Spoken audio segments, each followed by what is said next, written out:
Alright, so let's take a little detour here and talk about 11.6, the binomial theorem. Now you may notice that we were in chapter 3 and now we're up here in chapter 11. I just want to come take this out of your book, which is available there on the OpenStax website, and go over some of this stuff. This is incredibly useful for when expanding some massive polynomial term, binomial term, x plus 1 to the 5th power or something like that.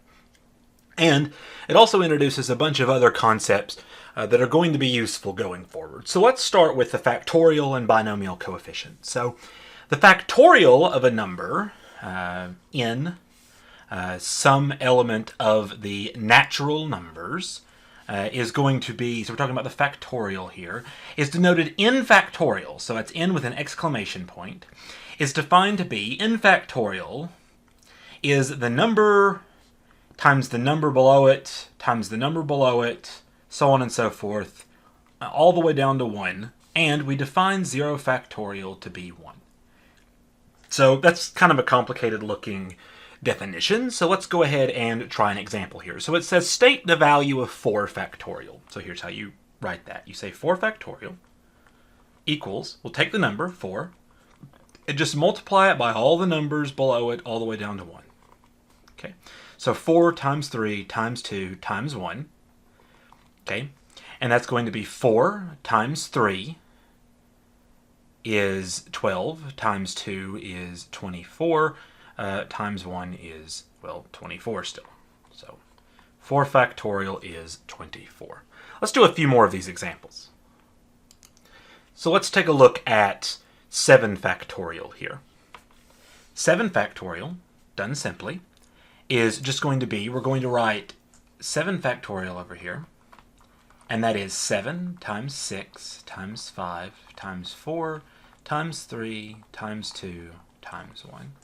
And if you go do all this math out, you'll get 5,040. So you notice that these numbers get very big very fast. 7 factorial is 7 times 6 times 5 times 4 times 3 times 2 times 1. You can see obviously 8 factorial, just the next factorial up, is going to be 8 times larger than this. And then 9 factorial is going to be 9 times larger than the number that's 8 times larger than this. So it gets real big real quick. And then remember that 0 factorial, we define that to be 1. And you may say that that doesn't make too much sense. I mean, the factorial is supposed to be the number times all the numbers down to 1, so why would 0 factorial be 1? Well, if you just sort of list these things out here, you can think about this real quick. 1 factorial is 1. 2 factorial is 2 times 1, which is 2. 3 factorial you've got here is 3 times 2 times 1 is 6. Okay, 4 factorial, we found that earlier, is 20. 4, right? 4 times 3 is 12, times 2 is 24. So if you look at the pattern as we go forward, right? As we go forward, to get from 1 to 2, you multiplied by 2. To get from 2 to 6, you multiplied by 3. Then you multiply by 4 to get here, right? Well, think about the pattern going backwards. As we go backwards, how do you get from 24 to 6? Well, you divide by 4. How do you get from 6 to 2? Well, you divided by 3. How do you get from 2 to 1? Well, you divide by 2. So how would you get to the next number, and what would it be? Well, you would divide by 1. Well, what is 1 divided by 1? Well, it's 1. And 4, 3, 2, 1 factorial, well, 0 factorial must be 1. That's what we're talking about, that right there. So 0 factorial is 1 because it holds the pattern. Now, can you keep going into negative numbers? Well, not with the natural numbers, but you can, in fact, go into the negative numbers. It's called the gamma function, and it's something we'll get to very, very deep into Cal 2. But for now, we're just going to define it for natural numbers. So let's move on, and let's talk about the binomial coefficient down here. So the binomial coefficient, for n greater than or equal to k, so n has to be bigger than or the same number as k, and k and n are just both your numbers 0, 1, 2, so the natural numbers and 0. The binomial coefficient is defined to be like this. This is read n choose k, like n choose k, and it is n factorial over k factorial times n minus k factorial. And what it is it's the probability It's the number of ways in probability to choose k elements from a set of n elements. It's useful in probability. It shows up a lot in all kinds of other mathematics as well. So let's look at an example of this. So we're just going to scroll down a bit here, and we're going to state the value of 6 choose 4. And I'm going to leave the definition up here so that you can see everything. So we're going to say 6 choose 4, written like this. And you just fill in the values. So remember, this is your n, and this is your k. So we're just going to fill it in to everything up here, your n's and your k's. So this is just going to read like this. This is going to read like 6 factorial, because that's what n was, over k factorial, which is 4 factorial, times n minus k factorial. Okay? Now we're going to go ahead and say that equals, well, that equals 6 factorial over 4 factorial times, and then what was inside of here, 6 minus 4 is 2, so that's just 2 factorial. And these are being multiplied by each other if you want to put a little dot there, but you don't have to. I'm not going to. So we're going to go ahead and do this math, and you can multiply out 6 factorial and 4 factorial and 2 factorial and do all the simplifications, or you can notice something. And I'm a huge proponent of thinking smarter, not harder, so let's expand this 6 factorial and this 4 factorial. We're going to expand the 4 factorial because it's the larger one on the bottom. So we're going to do 6 times 5 times 4 times 3 times 2, well, times 1, but we don't really have to write the times 1 because it's never going to matter. And then 4 factorial is 4 times 3 times 2 times 1, and then we're still multiplying by this 2 factorial. So what you may notice then is, look, this 4's on the top, that 4's on the bottom, that 3's on the top, that 3's on the bottom, that 2's on the top, that 2's on the bottom, that 1's on the top, that 1's on the bottom. They cancel. That'll always happen with these sorts of things. And then all that you're left with at this point is just, well, it's 6 times 5 over 2 factorial is just 2. And then you can either do 6 times 5 is 30 over 2 is 15, or you can do 6 over 2 is 15, or 6 over 2 is 3 rather, times 5 is 15. Either way, you're going to get the exact same thing, right? So this is how to do a binomial coefficient and how to expand it. And it's just remember this form up here and plug it in. For those of you that are going to have to take a probability and statistics course at some point, hey, you're going to run into this thing in the future. And it'll feel like an old friend by the time you're done with that class. But for us, it's just going to come in very handy when we get to the actual binomial theorem, the thing that we're wanting to talk about in this section. So let's look at something else. So I want to state the value of 8 choose 4. So I just want to do this again one more time. So we're going to do 8 choose 4. Okay? And you've got to remember, and I'm going to rewrite it again up here, and it's worth writing down in your notes somewhere so that you have easy access to it. But n choose k is just n factorial over k factorial times n minus k factorial. That's all that it ever is. And remember, n is always bigger than k. You couldn't do 4 choose 8. The bigger number is always going to be on the top. They can both be the same number, but this number on the bottom, the thing you're choosing, is always going to be less than that. So we're just going to write this out. This is 8 factorial over, k was 4, so it's 4 factorial. And then we multiply by the bigger thing minus the smaller thing, like that, factorial on the outside. And what that means is just this will be 8 factorial over, let's make that a factorial like that, 8 factorial over 4 factorial times 4 factorial. And so we can go through and cancel everything out again. And I'll write it out again for you for your notes here. It's 8 times 7 times 6 times 5 times 4 times 3 times 2 times 1. Now we know that the 4, 3, 2, 1 is going to cancel with one of the groups of 4 factorials down here. So this is 4 times 3 times 2 times 1 times 4 times 3 times 2 times 1. This right here is one group of your 4 factorial. This is your other 4 factorial. So don't get those confused. It's not going to cancel, and don't make this mistake. This 4 doesn't cancel with both of these 4s on the bottom. That isn't how math works. It'll only cancel with this one. This 3 cancels with this 3, this 2 cancels with this 2, this 1 cancels with this 1, and here is the math that you've got left. And I'm going to skip all the way back over here to write this. So it's 8 times 7 times 6 times 5 over 4 times 3 times 2 times 1. All right, so we just do the math on that real quick, and we'll figure out that that top there is going to wind up being 1,680. So we'll just do 1,680 real quick. And we know on the bottom that 4 factorial, or 4 times 3 times 2 times 1, is just 24. We've done that before. And then we just do a little bit of division real quick and get that. Our final answer here is 70. So 8 choose 4 is 70. And again, that has a ton of usefulness in probability and statistics, but that isn't something that we're going towards here. But if you wanted to look back at the definition that you wrote down, it's the number of combinations of eight things taken 4 ways. If you think of having a dresser with eight different shirts in it, and you wanted to wear 4 shirts that day for some reason, this would be the number of ways for you to arrange those with order not mattering. Is 70 is what that ends up being. So neat. So let's move on and talk about Pascal's triangle, which is just using this binomial coefficient and really expanding it out. So Pascal's triangle, which is named for the French mathematician Blaise Pascal, it's an arrangement of the various binomial coefficients that allow for a quick lookup of any particular coefficient.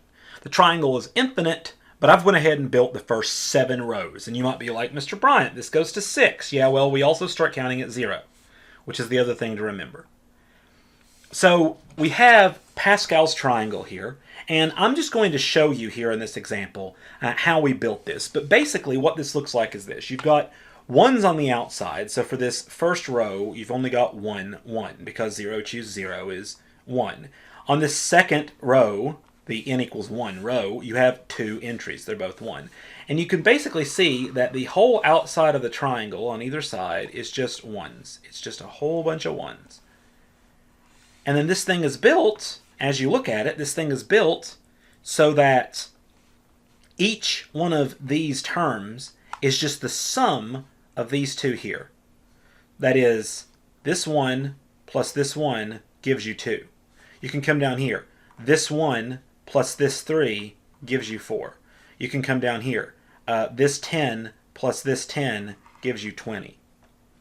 That's how you build this entire thing. And it just starts with 1 on the outside, and then we build it each row is 1 larger than the row before it, and you kind of arrange everything like a triangle. So we're going to do an example where we build this exact same thing again, except we do it for n equals 7. So let's get started. So we start with a 1, and this is for row n equals 0, and then we do it again, 1, 1 here, and we know that's how that's going to start, and this is how the Pascal's triangle always starts. Okay. Now, we know that we're going to need 1's on the outside here, and we're going to need 3 elements in this row. So in order to get this thing right here, what goes in this blank, we're just going to add together these 2 numbers. So 1 plus 1 is 2. So we write in 2. Okay. Then we come and we write another 1, and we know that there needs to be 4 elements. There'll be an element here, your 1, and then we're going to need a row here and a row here. All right, because we're in row n equals 3, or the 4th row. Okay, if you want to number these, I'll come all the way over here. So we're in n equals 0 here, we're in n equals 1, and then we're in down here n equals 2, we're down here n equals 3. Okay, so we're going to get this number is just the sum of these 2 numbers here. We're just building this up. 3. These 2 here will add together to give you 3. So I'm going to rewrite that again. There goes 3. Okay, so now we've done up to n equals 3, which has, each one of these is going to have 1 more than whatever this number is. So this has 4. The next thing will have 5 in it. Okay, it's n equals 4. The 5th row, we just start with that. We just start with 4. So again, we start again with a 1 here on the outside. We know we're going to end with a 1. And now we know that this position here is going to be the sum of these 2 parts. Well, 1 plus 3 is 4. Okay, 3 plus 3 was going to go right there, so 6. And then 3 and 1 is, again, 4. And you may be noticing that there's some patterns. As you read from left to right, it increases to a central point and then decreases. And that's one of the many, many patterns in Pascal's triangle. N equals 5 is the next thing we're going to do. We start with a 1 on the outside. Okay, 1 plus 4 gives me the 5 that goes here. Just center it in between the two above things. 4 plus 6 is 10. 6 plus 4 is 10. 4 plus 1 is 5. And then there's a 1 on the outside. So we've went up to n equals 5. Let's do n equals 6. Let's do n equals 6 a little bit down from there, though. Let's do n equals 6 right here. Okay, put a 1 on the outside. 1 plus 5 is 6. 5 plus 10 is 15. Center it below it. 10 plus 10 is 20. Center it below it. Now we're over halfway through the triangle, so it's just going to go the same way the other way, but you can do it again. 10 and 5 is 15. 5 and 1 is 6. And then we're to the edge, so we got to put another 1. Okay, and then we're going to do the last row here. And we could keep going forever. This thing does go for forever. Obviously, it can get infinitely large. We start with a 1 on the outside. 1 plus 6 is 7. 6 and 15 is going to be 21. 15 and 20 is going to be 35. 15 and 20 is going to be 35. 15 and 6 is yet again 21. And 6 and 1 is 7. And then we put a 1 on the outside. So there, we just built Pascal's triangle all the way up to the row n equals 7. Now, you may be asking, what's this thing useful for? And I say this to you, for those of you that want to know what mathematics is useful for at any given time. It doesn't have to be useful for something for it to be interesting. Complex numbers, an entire thing that we've already talked about, was found long before we actually had a good use for it. But then it turned out that when we got to signal processing and we actually needed to make cell phones work, well, complex numbers is how we solved it. So Pascal was working around with this, just trying to expand his mind, and noticed this cool little pattern in a triangle. And it wasn't useful until, well, a long time later. And when I say a long time, I mean a long time in mathematics, so that's like a couple months. But this ended up being very useful for expanding binomial coefficients. In binomial coefficients, this sort of patterning shows up all around in nature. Nature is nothing but patterns and nothing but mathematics. So yeah, this stuff does show up all the time. Also, working on things like this, the creativity it takes to come up with something like this, it's not beyond you. You're capable of doing something like this. You can come up and see patterns in things. As a matter of fact, I would be willing to say that if you're good at mathematics, like really truly good at mathematics, not just good at following directions, you're good at finding patterns, and finding patterns is a very useful thing. So let's actually use Pascal's triangle for something. And keep this in the back of your head. We got one more little thing that we want to get ahead of in our minds before we can get to the binomial theorem, the meat of the thing that we're trying to get to. But keep Pascal's triangle in your mind, and we'll come back to it. First, I want to talk to you about summation notation. So summation notation, for writing long terms, we have summation notation. So in general, we use the Greek capital letter sigma, that's what that is, to represent a summation. So if, for instance, we wanted to write the sum of the first 6 squares, 1 squared plus 2 squared plus 3 squared plus 4 squared plus 5 squared plus 6 squared, we can instead write, and you read it like this, the sum from k equals 1 to 6 of k squared. And the way that this ends up working out is you notice that each one of these things looks like a number squared, and then it's the next number squared, and then it's plus the next number squared plus the next number squared. So all of these terms are getting squared, okay, and all of these terms are getting added, and the terms are just going up by 1 each time. Now, they don't have to go up by 1 each time for us to be able to use this notation for it, nor do they have to be subtracted, but they do all sort of have to look the same. That is kind of a thing. So the way that this works is, and it shows you down here, you just take each integer between the lower bound of k equals 1, so we start with 1, we plug it into this, and we get it out here. So we say, okay, 1 squared. Because the thing is going to look like whatever the k was. So you take the k. Okay, I've got a 1. You start with the lower bound. You start with a 1. And you say, okay, what do we do with k? We'll go into the instructions. It says take k and square it. So we take k and we square it. So we come out here and we say, okay, here. I'm going to make it up again. So it says, okay, so we're going to take this 1. We're going to take this 1, and then we're going to square it. Because that's what you do to everything that you plug into this particular formula. Okay? And then it's a summation. So we add. Now, we take the next integer in this list. So what comes after 1? 2. So we take 2, and we take 2, and it's in our hand, and we say, okay, what's the instruction set say? It says, take whatever you had for k and square it. That's what this particular example says. So we're going to square it. And then we say, okay, are we to the end? Well, no, we're not to 6 yet. So we've got to do the next number. So what's the next number after 6? Well, 3. So we're going to have to add because it's a summation. So we're going to have to add. And then the next number was 3. And what are we doing to everything? We're squaring it. And then we're going to add the next number. And what are we going to do to it? We're going to square it. And then what are we going to do? We're going to add the next number, and we're going to square it. And then we're going to add the next number, and we're going to square it. But we're not going to go on to 7, because the upper bound was 6, and that's as far as we go. And if you actually square all of these and add them up, you'll get 91. But that's neither here nor there. Okay? That is what summation notation is. That is how summation notation works. So, let's move on and do an example here. Okay, so let's look at a couple of examples here. And I encourage you to pause this and give it a shot. But I'm going to go ahead and write this out. So let's say the sum from k equals 1 to 4. And then let me write this term in a different color here. K plus k squared. Okay, so k is the variable you're working with, and you see k showing up here. So that's a good first start there. So what we're going to say is we're going to say this equals. So what we do is we're going to take this term here. We're going to take this term and we're going to run 1 through it. That is, we know that the term, look at the term looks like something plus something squared. That's the first term.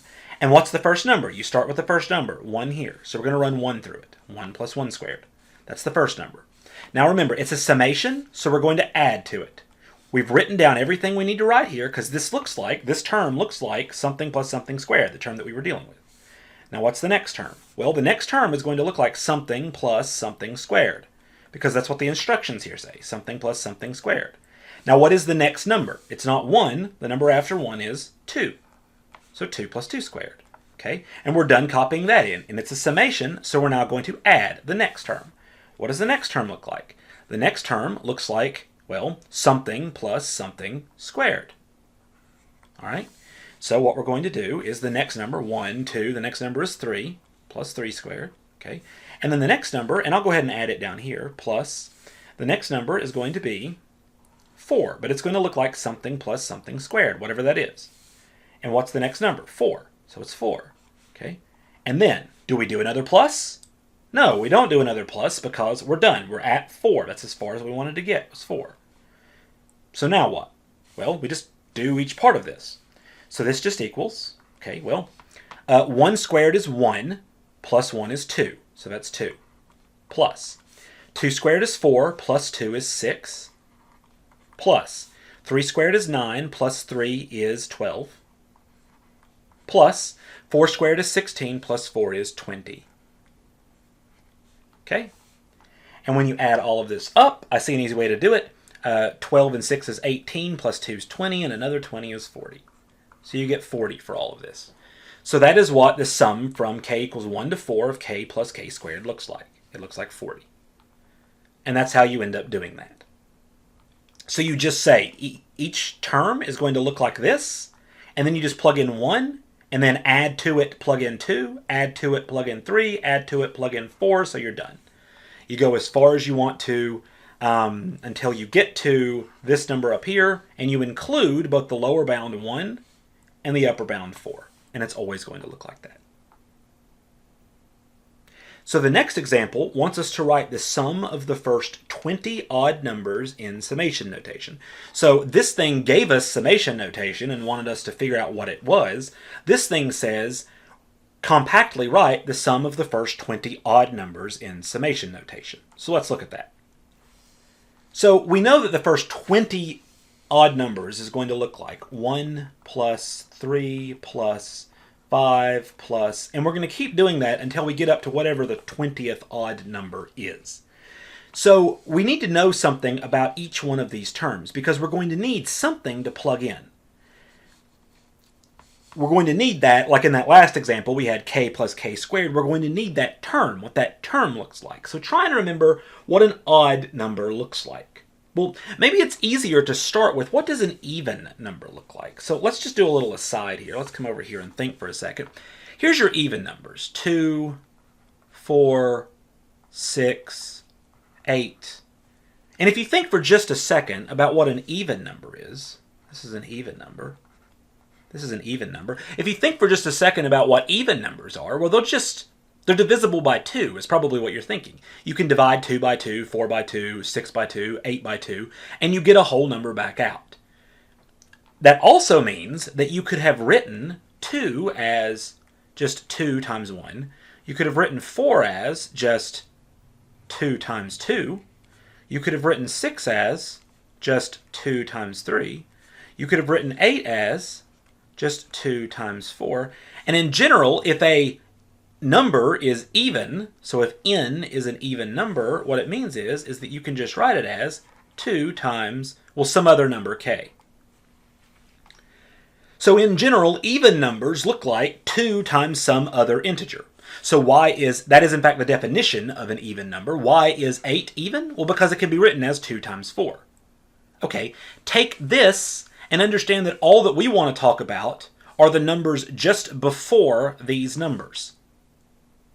We want to talk about the numbers just before these numbers. We want to talk about the in-betweens, the 1, the 3, the 5, the 7, the 9. So if our numbers all look like 2k, how do we hop back 1 from 2? Then we also hop back 1 from 4, hop back 1 from 6 to get 5, hop back 1 from 8 to get the 7 that we want. Pretty obviously, what we're going to end up doing is this. Our odd numbers are going to look like we'll just take an even number and subtract 1 from it. And that is what our odd numbers look like. You might be like, Mr. Bryant, couldn't we just add 1 to also get odd numbers? Yeah, you could also add 3 or 5 or 7 or any odd number like that and you would get it. But 2k minus 1 has the special property that I'll show you in a second, that it means that we can just run our index from 1 to 20, and it'll be easy. So what we're going to say is okay, we're going to run the summation from, and then we've got to choose a dummy variable. Now, I used k in the previous examples. You don't have to use k. In this example, I'm going to use j, because I can. So we're going to go j equals something to something, and we know that it's going to look like 2 times your index here, which is what this thing's called. Your j is called an index. So it's going to be 2 times whatever that j is, minus 1.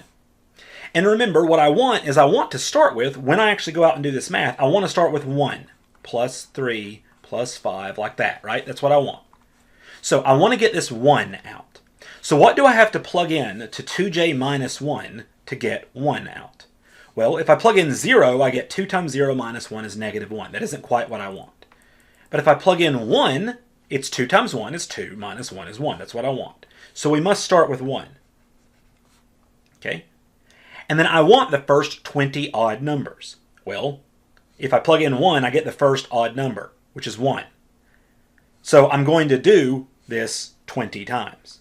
Okay, all the way up to 39. 2 times 20 is 40, minus 1 is 39. And what this is going to be is this is going to be 1 plus 3 plus 5 plus ... all the way up to plus 37 plus 39. Though this thing did not say evaluate it, so this would be all that it is. This is writing the sum of the first 20 odd numbers in summation notation, and it saves you an awful lot of writing. Super powerful too. Also, we learned something about even and odd numbers, so look at all the stuff that you're learning. So, an odd number can be written as 2 times some other number. An even number, rather, can be written as 2 times some other number, and an odd number can be written as, well, an even number minus 1, or plus 1. You pick. That's it. So that is a bit of an introduction to a sum and how to use a sum. So we went over sums. We've talked about the binomial coefficient, we've talked about Pascal's triangle, and we've talked about the factorial. And that's a lot of building up and a lot of stuff that seems completely unrelated to polynomials in every way. But we're now going to take all 4 of these things and we're going to tie them together into one awesome theorem. And here it is, the moment that we've been waiting for, the binomial theorem. So given n a natural number and x and y just some real numbers, the binomial theorem states that x plus y to the nth power is the sum from 0 to n of n choose k times x to the n minus k times y to the k. So, let me show you how to use this, But first, I want to show you why it's useful. So we're going to expand x plus y to the third by binomial expansion. That is the FOIL method. So we're going to do x plus y to the third. That is just, by definition, x plus y times x plus y times x plus y.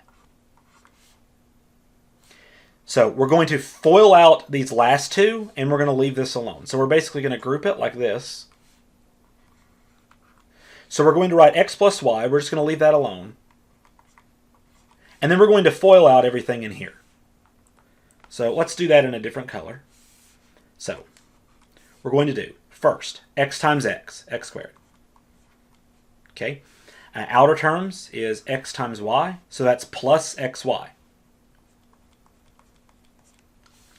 Inner terms, y times x, so that's plus yx. I'm just going to go ahead and write it in alphabetical order, though. And then we're going to do the last, y times y, so that's plus y squared. Okay? So this is going to equal, and we're going to go ahead and simplify this down. So I'm going to bring it back over here. So this is still x plus y on the outside. We haven't dealt with that yet. Times, and then on the inside, we're going to do x squared. We have two of these xy terms. So this is x squared plus 2xy plus y squared. And now we're just going to distribute in this. So we're going to distribute in the x to each term, like that. And then we're going to distribute in the y to each term. And then we're going to simplify it down. So this is just going to be x times x squared is x cubed. X times 2xy is 2x squared y, because x times x is x squared, everything else stays. X times y squared is plus x y squared. Plus, so now we've dealt with the x's, so let's multiply the y. The y times the first thing is y times x squared is x squared y. Plus, the y times 2xy is 2xy squared. Plus, and then y times y squared is y cubed. Okay? So, let's get a little bit more space here. And let's look at this. Let's see what else we can do here. So let's combine like terms real quick. So there are no other x cubed terms. But look here. A x squared y term. There's two of them there and one of them there. And then for the xy squared terms, there's one of them there and two of them there. So we have three of these terms and three of these terms. So this is x cubed plus, so look, 2x squared y, and here's another 1x squared y. So that's 3x squared y's. Plus, and look, here's 1xy squared. Here's 2xy squared. So we got 3xy squareds. And then we've got our plus y cubed on the end of it. So in the end, that's what we end up getting. And those of you that are keen, take a second, pause the video, look at the coefficients on this. Look at the coefficients on this. There's a 1. There's a 1 on that. So there's a 1 there, a 1 there, a 3 here, and a 3 here. And go look at Pascal's triangle and tell me what you can see. Also, look at the pattern here on the x's. 3, 2, 1, and then 0 because there isn't one. And then look at the pattern on the y as we go in reverse. 3, 2, 1, and then there isn't one because I didn't write it on the first one. But there is a y to the 0. Look at that. Look at how that shows up. So let's do this again, but we're going to use the binomial theorem this time. Here's an example, and we're going to do the exact same thing and get the exact same answer, but we're going to use the binomial theorem. So we're going to come all the way over here, and we're going to say x plus y to the third equals, and then we're just going to hit it with the binomial theorem. So we're going to do the sum from k equals 0 to n. N is just this power, so 3, okay, of, okay, n choose k. Remember, n is just this number right here. This is n. So it's going to be 3 choose k, because k is undefined. K is down here. K is going to vary, okay, times x to the n minus k. So let's not write n. Let's just write 3. 3 minus k, y to the k. So that's what that's going to look like. So this time, each one of your terms is all of this stuff. And that might freak you out, but don't let it freak you out. Let me show you how simple this is. We know that the first term is going to look like 3 choose something times x to the 3 minus something y to the something. And remember, we start with 0. So let's start with 0. So everywhere that there was a k, there, and there, we're just going to plug in 0. That's the first term that we run through. 0, 0, 0. That's the first term. And then remember, it is summation. We're adding things together, so plus. Now, we know that the next term, every term looks exactly like this. So I'm just going to write it again. 3 choose something times x to the 3 minus something, y to the something. So we did 0 the first time. We're not to 3 yet, so now we have to do it for 1. So we put a 1 where that k was, a 1 where that k was, and a 1 where that k was. Now we continue. Plus, because that's the next term. And we're going to do it again. So the next term is going to look like 3 choose something times x to the 3 minus something times y to the something. Right? Where's this 3 coming from? Again, it is this power right here. If this were x plus y to the 5th, these would all be 5s instead of 3s. All right? So now we're going to go fill in this. So we did 0 here, we did 1 here, we're going to do 2 here. So let's do 2. 2 here, 2 here, 2 goes here. Because the 2 went there, there, and there, so the 2 is going to go there, there, and there. And then we've got one more term, which I think I can squeeze in here. I'll just have to write it a little bit smaller, but that's fine. So it's going to be 3 choose something, x to the 3 minus something, y to the something. And then the last power is going to be 3. We're going to fill in 3 for each one of these. 3, 3, 3. Now, all we have to do is come in here and figure out what each one of these things are. So, 3 choose 0.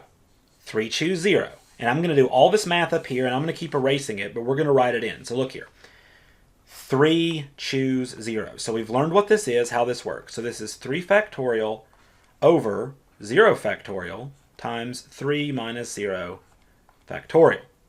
So this is 3 factorial. Remember, 0 factorial is 1, so that goes away. 3 minus 0 is 3. So this is 3 factorial over 3 factorial. Well, any number divided by itself is just 1. So this thing must just be 1, like that. So I'm going to get rid of that. And if you didn't copy that down, hey, just rewind the video for a second. But we know that 3 choose 0 is going to be, and you know what? Let's do these coefficients in red. That's going to be 1. And then we're just going to write this. Look, x to the 3 minus 0, so that's x to the 3rd. Okay, y to the 0. Well, anything to the 0th power, other than 0, is 1. We don't have to write it. So that's it. Plus. So we're going to write plus now. Plus. That was the first term. And I'll try to roughly line these things up for you here. Plus, like that. Now we're going to do the next thing. So let's do 3 choose 1. So 3 choose 1, like this. This is top number factorial over bottom number factorial times top number minus bottom number factorial. So this is 3 factorial over, well, 1 factorial is 1. 1 times something is just that thing, so we don't have to write it, over 2 factorial. So this is just going to be 3 times 2 times 1 over 2 times 1. Cancel, cancel, cancel, cancel. We just get 3. So 3 choose 1 is just 3. So we're going to write that. So let's write that down here. So this is just 3. Okay, go ahead and do the rest of this. This is x to the 3 minus 1. 3 minus 1 is 2. X squared. Y to the first is just y. Okay, plus, let's align the next term. 3 choose 2. Now, I'm going to write this out for you, and I'm going to let you finish it. So you go do 3 choose 2. See if you can figure it out. Okay, 3 choose 2. Set it up the same way that we set everything else up. So go ahead and pause the video for a second, and then try and figure out what 3 choose 2 is. You should have got 3. Why? Watch this. It's 3 factorial over 2 factorial times 3 minus 2 factorial. Well, 3 minus 2 factorial is, well, 3 minus 2 is 1. 1 factorial is just 1, so this whole term is just 1. And we're back to 3 factorial over 2 factorial again. We just did that. It's 3. If you don't believe me, you get 3 times 2 times 1 over 2 times 1. That cancels, that cancels, that cancels, that cancels. You're left with 3. So that's the math that we end up doing. Remember, this whole thing here is just 1. 3 minus 2 is 1. Factorial is 1. That's it. So, awesome. We get 3 again. So that's 3 again. And then we finish this out. Look. X to the 3 minus 2 is x to the first power. So just x, y squared. Okay. Then we're going to write plus. And then I'll let you go do the math on 3 choose 3. You're going to get 1 again. And you should see why when you pause the video for a second and give it a shot, but you will get 1. And then you'll notice that x to the 3 minus 3, that's x to the 0, so we don't write it because it's x to the 0, it's just 1 y cubed. And look, it's the exact same thing that you got the last time. And this took a while because it's your first time using the binomial theorem. But it goes even faster if you just use Pascal's triangle, because we could have just pulled this off of Pascal's triangle. Let's look at another example. So I want to expand x plus 2 to the 5th power using the binomial theorem. But let's do that even quicker than we did it last time. Let's not just use the binomial theorem, let's also use Pascal's triangle. So we're going to need Pascal's triangle built out to the correct row. So I'm going to go back up and we're going to look at the Pascal's triangle one more time. So when we go back up here to look at this, that was a 5th power problem that we wanted, x plus 2 to the 5th power. So what we're going to do is we're going to take the 5th row, the n equals 5 row here, and we're going to need those numbers. So remember those numbers, 1, 5, 10, 10, 5, 1. 1, 5, 10, 10, 5, 1. And then let's go back and plug it in real quick. 1, 5, 10, 10, 5, 1. So let's write those numbers down. 1, 5, 10, 10, 5, 1. Let's put some commas so that we don't get them mixed up. Okay. Let's remember that row. So we know that this is your x is x, your y is 2, and we're to the 5th power, so we picked the n equals 5 row out of Pascal's triangle. So here's what we know that this thing's going to look like. We know that the first thing is going to have an x to the 5th term and a y to the 0th, so we don't have to write it. It's going to be plus some number times x to the 4th and then y to the 1st. Remember, your y is 2. Your y is 2, so it's going to be 2 to the 1st. Plus some number, leave space. It's going to be x to the 3rd, y, which is 2, to the 2nd. Plus some number, x to the 2nd, and then your y, which is again 2, to the 3rd,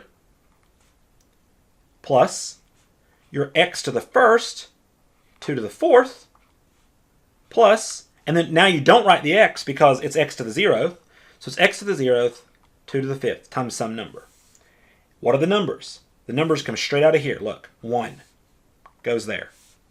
5, next number. 10, next number. 10, next number. 5, next number, 1. And these are all multiplied. Multiplied, multiplied, multiplied, multiplied, multiplied. So this is x plus 2 to the 5th using Pascal's triangle. So we could have done the above problem as well. Just remember, this is your y. That's your y. That's your y. That's your y. That's your y. Your y, in this case, just is the number 2. And that's it.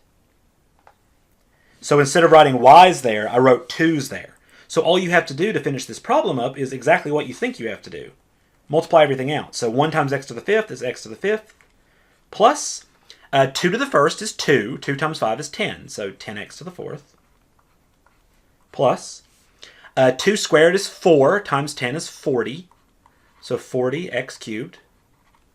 Plus 2 cubed, in this case, 2 cubed is going to be 2 times 2 is 4, times 2 is 8. 8 times 10 is 80.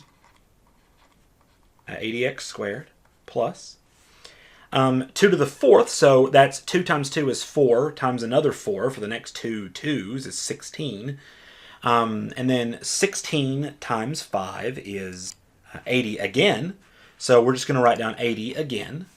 So we're going to write down 80 again. 80 times that x to the 1st. Plus, and then 2 to the 5th. So that's 2, 4, 8, 16, 32. And that is what x plus 2 to the 5th power is. And you saw how fast that we did that. Now, the other way to do this that we know is write x plus 2 times x plus 2 times x plus 2 times x plus 2 times x plus 2. And then FOIL it out, FOIL it out, FOIL it out, FOIL it out, FOIL it out. Combine all your like terms, and you'll get this. And if you don't believe me, go look it up.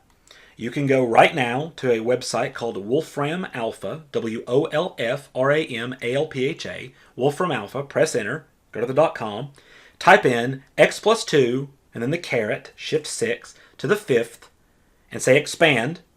So say expand x plus 2 to the 5th, press enter, and it'll give you this. I guarantee it. Or you can FOIL it all out yourself. Whatever you want to do. But if you check it, this is what it is. And it's that fast, and it's that easy. I guarantee it. So let's do a couple more examples here. So we want to expand x minus 3 to the 4th using the binomial theorem. So we're going to go grab off Pascal's triangle, the n equals 4 row. So go back in your notes, look at the n equals 4, because that's what n is. It's this thing right here. N equals 4. It's this thing right here. N equals 4. It's this thing right here. Go back to Pascal's triangle and write down those numbers. I'm going to let you go look it up this time. So we'll notice that we got 1, 4, 6, 4, 1. So those are the numbers. 1, 4, 6, 4, 1. Those are the numbers from the n equals 4 row that we wanted. And now we're just going to plug it in. The thing is it says careful with the y value here, and that is careful. Your y, remember, this is usually plus in the formula, so your y is just going to be negative 3. So you're going to have to be very careful with that. But otherwise, this is going to work exactly like the way you've always thought it is. So you're going to write like this.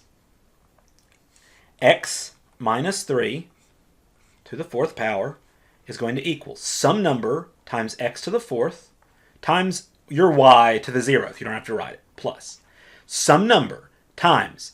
Now we're going to decrease the x by 1. And we're going to increase the y by 1. So it was previously 0. Now it's going to be 1. So it actually shows up. So it's negative 3 in parentheses to the 1st.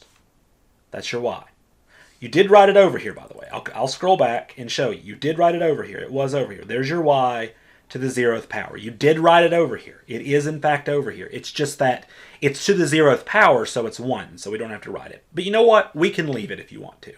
Plus, we're going to leave some number, and then we're going to decrease the x from a 4 to a 3, and then we're going to write the y, which remember was this whole thing, negative 3. We're going to increase its power from 0 to 1. Plus, leave some space for your number, and we're going to do x to the, we're going to decrease that by 1, and then we're going to increase the next one to 2. And remember your y was negative 3. Plus, we're going to leave some space again. We're going to decrease the x again to x to the 1st, so we're not going to write the x to the 1st, or we can if you want to.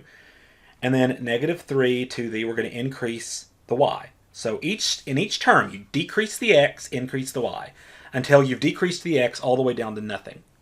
So in this last term, we're going to leave a little bit of space, and we're going to write x to the 0, which is just 1, times our negative 3 to the 3rd power there. Okay, and that'll be it. And then your numbers, your coefficients, come straight out of Pascal's triangle. Because remember, Pascal's triangle just was an arrangement of these n choose k guys. So this is going to be 1, 4, 6, 4, 1. I knew I was done writing terms because I got our x all the way down to 0. And now I know that I chose the right row. First off, because I know how to read. But second, because, look, there were 5 entries, and there should have been 5 entries, and there were. So now all you've got to do is just all of this math. Easy. Negative 3 to the 0th power is 1. Anything to the 0th power is 1. Times 1 is 1, so it's just x to the 4th. Okay? Plus, negative 3 to the 1st power is negative 3. Negative 3 times 4 is negative 12. Negative 12x cubed. Plus, negative 3 squared is positive 9. Be very careful. It's positive 9. So positive 9 times 6 is 54. So we're going to go ahead and write 54 here. So 54, okay, x squared.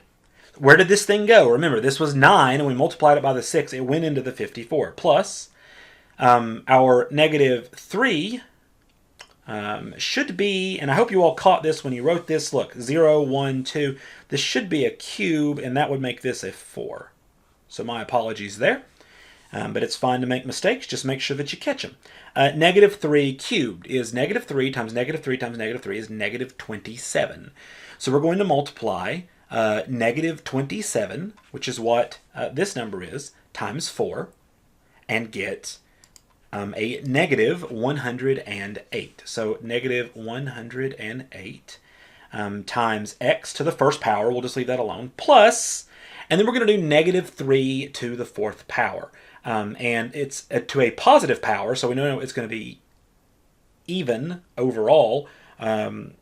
Not even overall. We know that it's going to be positive overall. Negative 3 times negative 3 is 9. Negative 3 times negative 3 is 9. 9 times 9 is 81. 81 times 1 is 81. So it'll be 81 times x to the 0th power.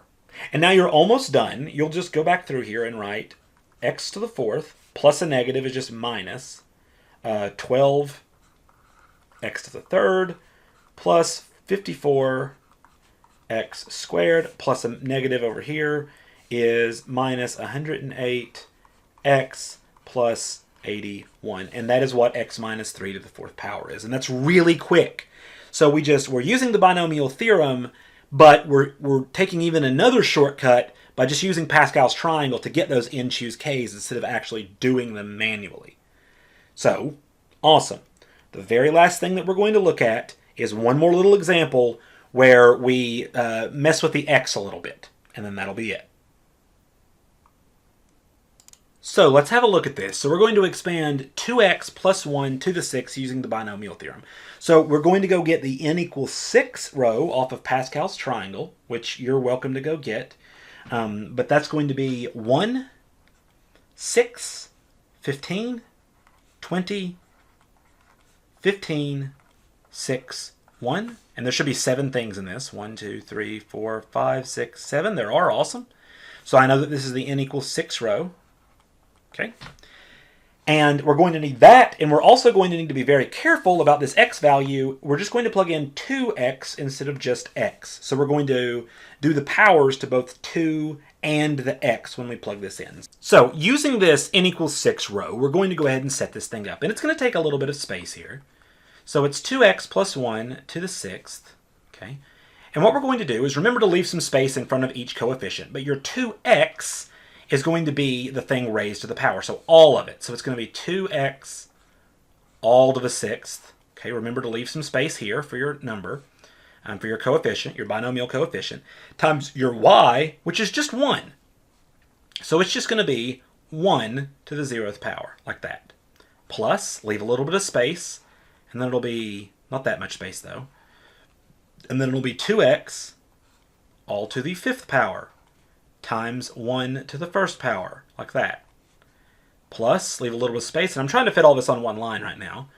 2x to the 4th power, times 1 to the 4th, and times 1 to the 2nd, rather. And obviously, this 1 to the 0th, 1 to the 1st, 1 to the 2nd, 1 to the 3rd, those are all just going to be 1. But I'm just writing them for the sake of completeness. So plus, leave a little bit of space for your coefficient. 2x to the, reduce that by 1. Times 1 to the 3rd, plus, leave some space for your coefficient, 2x squared,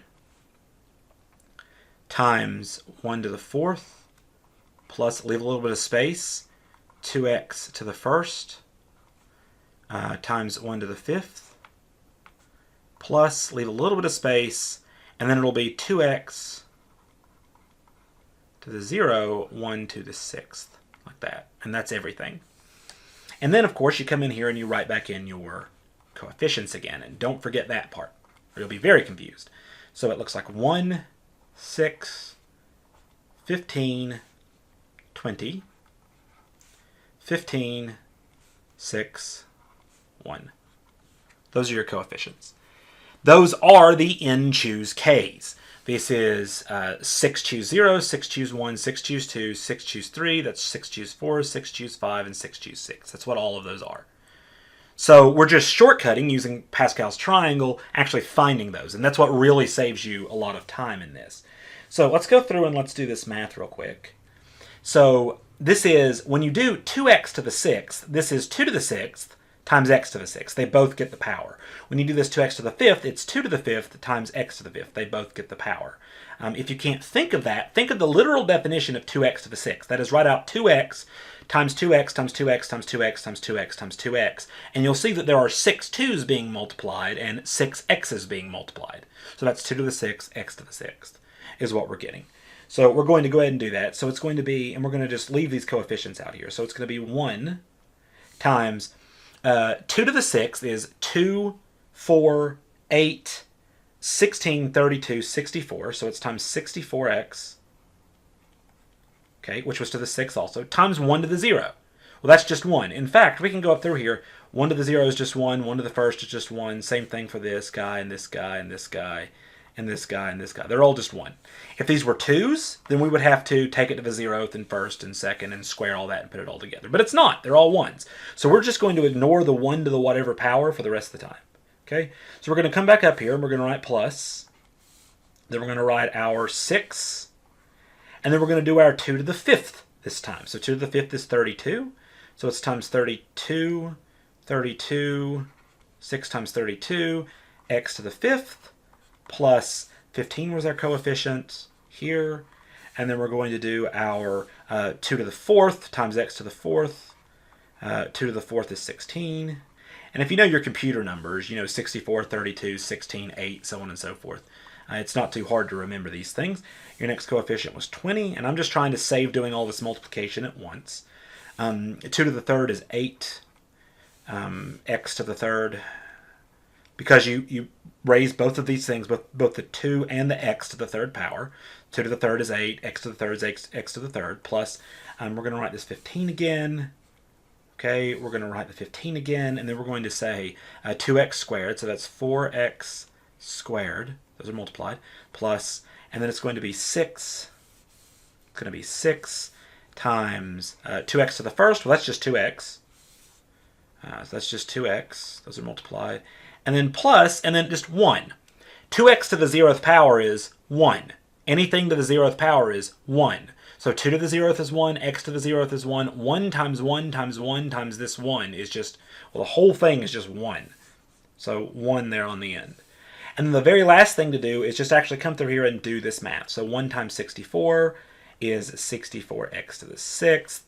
Plus, let's see here, 6 times 32 is going to give us, I think, 192 x to the 5th. Plus, 15 times 16. That's 8 times 30, or 4 times 60, 240. 240 x to the 4th. Plus 20 times 8, I got that one, that's 160 x to the 3rd, plus 15 times 4 is 60 x squared, plus 6 times 2 is 12x, plus 1. We're done. 2x plus 1 to the 6th power is 64x to the 6th, plus 192x to the 5th, plus 240x to the 4th, plus 160x cubed, plus 60x squared, plus 12x, plus 1. And if you want to come down here and check it by doing 2x plus 1 times 2x plus 1 times, you know what, I don't even want to write it out that many times, it would take so much effort, but 6 times, and then foil it and foil it and foil it and foil it and foil it and foil it, you can figure out, after you get all your like terms together, that you get this exact thing right here. Or you can just skip it and use the binomial theorem. So this is Pascal's triangle together with the binomial theorem itself, can shortcut expanding these things tremendously. And you are more than welcome to practice these things by just making stuff up. Just take a binomial term, has to have 2 things in it for this to work. Any 2 things you want to, with x's or y's, you could try, and if you want to give it a shot, give this one a shot. Try doing, try not to do ginormous numbers. So 2 is about as big as I want to go on this. But let's just do 2x minus y. And let's do that to the 4th power. Give that a shot. See what you can do with it. Maybe if you want another one to work on, we can do x plus 2y and see, and raise that to the 3rd power. And then maybe a last one here that you could give a shot and work on and see if you can get would be 2x plus 2y to the third power. All three of those just using the binomial theorem. So think about what you're plugging in, what you're doing. As a matter of fact, let's make this last one a minus 2y to the third power, just to make it extra difficult, and see what you can get out. And again, you can always go check these out by typing these things into wolfram alpha, and see what you get, and see if you got the same sort of thing. You can just type them in directly and then scroll down. It'll say expanded form there. And you can see if you got the correct solution. Just use this thing over and over and over. And remember that you're going to need to use the fourth row of Pascal's triangle for that one, the third row for that one, and the third row for that one. So the one with 5 entries, the one with 4 entries, and the one with 4 entries, respectively. So give those a shot, see if you know what you're doing. If you know what you're doing with those, hey, there's some stuff on Delta Math for you to work on. Otherwise, I'll talk to you guys next time.